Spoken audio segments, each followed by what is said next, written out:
नमस्कार दोस्तों, स्वागत है आप सभी का हमारे चैनल सूरज हिंदी कहानी में। चलिए दोस्तों, आज हम बात करने वाले हैं हनुमान रामायण की, जिसे हनुमान जी स्वयं अपने हाथों से लिखा था। यदि वीडियो आपको पसंद आए तो लाइक सब्सक्राइब करना ना भूले, ताकि हमारे वीडियो सबसे पहले आप तक पहुंचे। हनुमान रामायण, जैसा कि हम जानते हैं, महर्षि वाल्मीकि की रामायण इतिहास की सबसे प्रसिद्ध रचनाओं में से एक है। लेकिन क्या आप जानते हैं कि इस अद्भुत कथा का एक और संस्करण भी था, जिसे स्वयं भगवान हनुमान ने लिखा था। ये हनुमान रामायण के नाम से जानी जाती है, एक ऐसी रचना जो अपने आप में अनूठी थी। इस रचना को हनुमान जी ने समुद्र की गहराइयों में डुबो दिया था, जो उनकी विनम्रता और अपने गुरु और भगवान राम के प्रति अगाध समर्पण का प्रतीक है। हनुमान रामायण का निर्माण कब और कैसे हुआ, यह एक रोचक कथा है।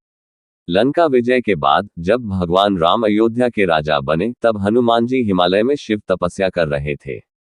वहां उन्होंने अपने नाखूनों से एक शिला पर रामकथा लिखी।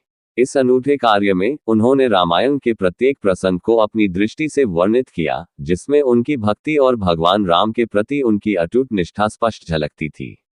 उनकी इस रचना की खासियत ये थी कि उन्होंने रामायण के हर पहलू को एक भक्त की दृष्टि से प्रस्तुत किया, जो रामायण के अन्य संस्करणों से भिन्न था।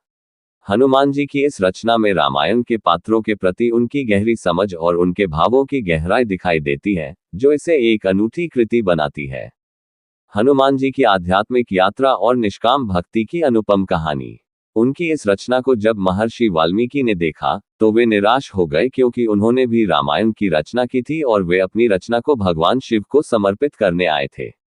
वाल्मीकि जी की निराशा को देखकर हनुमान जी ने अपनी रचना हनुमान रामायण को समुद्र में डुबो दिया।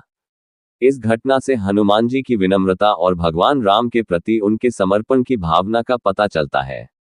इस कहानी के माध्यम से हमें यह भी सिखाया गया है कि कैसे महान व्यक्तित्व अपनी उपलब्धियों को अपने से बढ़कर नहीं समझते हैं।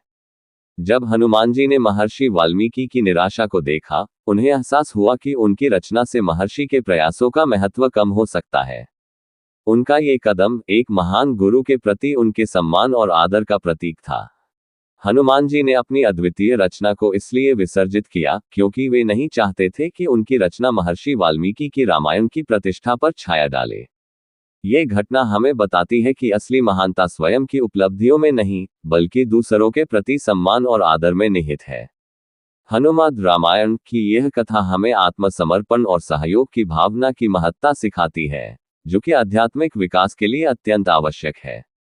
इसलिए जब भी हम हनुमान रामायण की चर्चा करते हैं, हमें न केवल हनुमान जी की भक्ति का स्मरण होता है, बल्कि उनके इस निष्काम कर्म का भी, जो हमें सच्चे आध्यात्मिक मार्ग की ओर ले जाता है।